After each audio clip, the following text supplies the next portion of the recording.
수십 척의 배, 수백 명의 사람들, 그리고 하늘을 날던 비행기까지. 이 바다를 지나는 순간 그 누구도 돌아오지 못했습니다. 조난 신호도 없었습니다. 잔해도 없었습니다. 그들은 완전히 사라졌습니다. 여기는 버뮤다 삼각지대입니다. 첫 번째 비행 19편대 실종 사건. 1945년 제2차 세계대전이 끝난 지 불과 석 달. 그러나 미 해군은 여전히 젊은 조종사들을 혹독하게 훈련시키고 있었습니다. 그날 투입된 기종은 TBM 어벤저. 길이 10m, 날개 폭 16m. 승무원 3명이 탑승하는 미 해군의 주력 항공기였습니다. 편대장 찰스 테일러 중위. 비행 경력 2500시간 이상의 베테랑 조종사. 그와 함께 13명의 젊은 승무원들이 플로리다 포트 로더데일 공군기지에서 이륙했습니다. 1945년 12월 5일 오후 2시 10분. 날씨는 맑았습니다. 아무도 이 비행이 그들의 마지막이 될 줄 몰랐습니다. 훈련 코스는 단순했습니다. 플로리다 해안을 따라 남동쪽으로 날아 바하마 상공에서 방향을 틀고 돌아오는 코스. 오후 3시경 무전기가 울렸습니다. 이상하다. 우리가 어디 있는지 모르겠다. 편대장 테일러 중이었습니다. 그는 길을 잃었다고 했습니다. 나침반이 이상했습니다. 빙빙 돌거나 완전히 멈췄습니다. 우리가 플로리다 서쪽 멕시코만 쪽으로 간 것 같다. 다른 조종사. 아닙니다. 동쪽입니다. 대서양입니다. 테일러. 바다가 이상하다. 하얗고 뭔가 이상하다. 조종사들은 각자 다른 곳에 있다고 주장했습니다. 누구도 자신들이 어디 있는지 알 수 없었습니다. 시간이 흐를수록 연료는 줄었습니다. 테일러 중위는 결단을 내려야 했습니다. 연료가 바닥납니다. 모두 착수 준비하라. 테일러. 바다에 내릴 수밖에 없다. 그것이 마지막 교신이었습니다. 해군은 즉각 구조 비행기를 띄웠습니다. PBM 마리너 수상기. 탑승 인원 13명. 그러나 출발한 지 20분 후 인근 선박에서 공중 폭발음을 들었다는 신고가 들어왔습니다. PBM 마리너마저 사라졌습니다. 수백 대의 항공기와 수십 척의 군함이 투입됐습니다. 그러나 기체의 잔해 하나, 승무원 흔적 하나 찾을 수 없었습니다. 사람들은 말했습니다. 전자기 폭풍, 나침반 교란 또는 시공간이 뒤틀렸다는 설까지. 이 사건 이후 버뮤다 삼각지대는 죽음의 바다로 불리기 시작했습니다. 그들이 사라진 지 벌써 80년이 흘렀습니다. 하지만 그날 바다에서 무슨 일이 있었는지 아무도 모릅니다. 비행 19편대. 그들은 지금 어디에 있을까요? 두 번째 스타 타이거 여객기 실종 사건. 1948년 제2차 세계대전이 끝난 지 3년. 전쟁의 상처를 딛고 사람들은 하늘길을 열기 시작했습니다. 영국 남미항공 BSAA. 당시 영국의 주요 항공사였습니다. 그들의 대표 여객기 중 하나가 스타 타이거였습니다. 아브로 튜더 IV.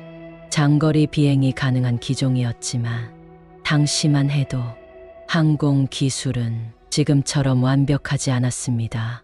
1948년 1월 28일 스타 타이거는 잉글랜드에서 출발했습니다. 목적지는 자메이카 킹스턴. 그러나 직항이 아니었습니다. 중간 경유지 두 곳. 아조레스 제도와 버뮤다였습니다. 출발부터 순조롭지 않았습니다. 기체 점검으로 출발이 지연됐고 악천후가 이어졌습니다. 밤 11시경 스타 타이거는 폭우가 내리던 아조레스 제도를 떠났습니다. 버뮤다를 향해 약 4,000km의 긴 여정이 시작됐습니다. 기장은 폭풍과 강풍을 뚫기 위해 비행기를 정상 고도보다 훨씬 낮은 2000피트 상공으로 유지했습니다. 당시로선 매우 위험한 선택이었습니다. 연료 소모가 많고 레이더망에서도 잘 포착되지 않기 때문입니다. 비행은 계속됐습니다. 새벽 3시 15분. 스타 타이거는 버뮤다와 교신했습니다. 여기는 스타 타이거. 버뮤다, 우리 위치는 72마일 서쪽입니다. 위치는 정확했습니다. 문제없어 보였습니다. 하지만 그 후 아무런 응답이 없었습니다. 스타 타이거, 응답하라. 들리나? 스타 타이거. 3시 50분, 4시 5분, 4시 40분 수차례 호출했지만 응답은 없었습니다. 해군과 항공사, 수색대가 총출동했습니다. 5일간의 광범위한 수색. 그러나 잔해 하나 떠오르지 않았습니다. 조난 신호도 전혀 없었습니다. 전문가들은 말했습니다. 고도 2000피트 저공 비행, 악천후와 연료 소모, 기체 결함일 수 있습니다. 그러나 명확한 증거는 없었습니다. 사고 원인 불명. 공식 발표는 그렇게 끝났습니다. 승객 25명, 승무원 6명. 그들은 지금도 바다 아래 어딘가에 있을까요? 아니면 우리가 모르는 다른 차원의 문을 지나친 걸까요? 스타 타이거, 그리고 48명. 그들은 지금 어디에 있을까요? 세 번째 사건, USS 사이클롭스 실종 사건. USS 사이클롭스, 길이 약 165m, 배수량 19,360톤의 미 해군 최대의 석탄 운반선이었습니다. 제1차 세계대전 중 연합군 함대에 석탄을 공급하는 중요한 임무를 수행했습니다. 1918년 2월 16일 사이클롭스는 브라질 리우데자네이루를 떠나 미국 메릴랜드주 볼티모어로 향했습니다. 화물은 망간, 광석, 탑승 인원은 309명이었습니다. 항해 도중 사이클롭스는 엔진에 문제가 발생했습니다. 또한 전체에 물이 유입되는 상황이 발생하여 예정에 없던 바베이도스에 기항하게 되었습니다.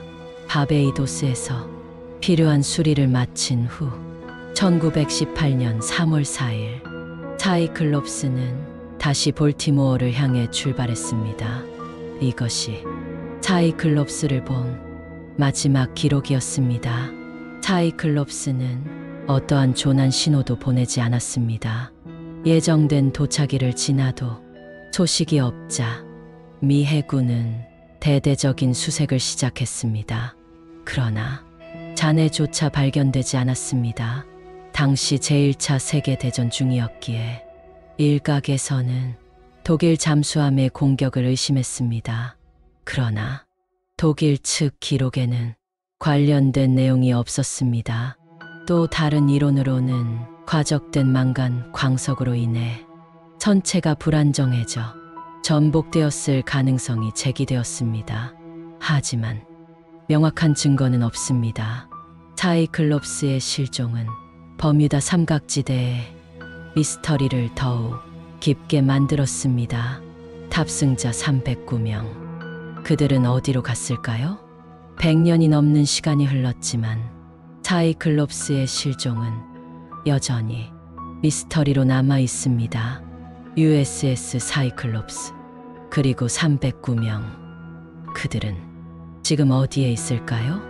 이 바다는 그들을 삼켰을까요? 아니면 우리가 모르는 어딘가로 보낸 걸까요? 구독하고 다음 미스터리를 함께 밝혀주세요.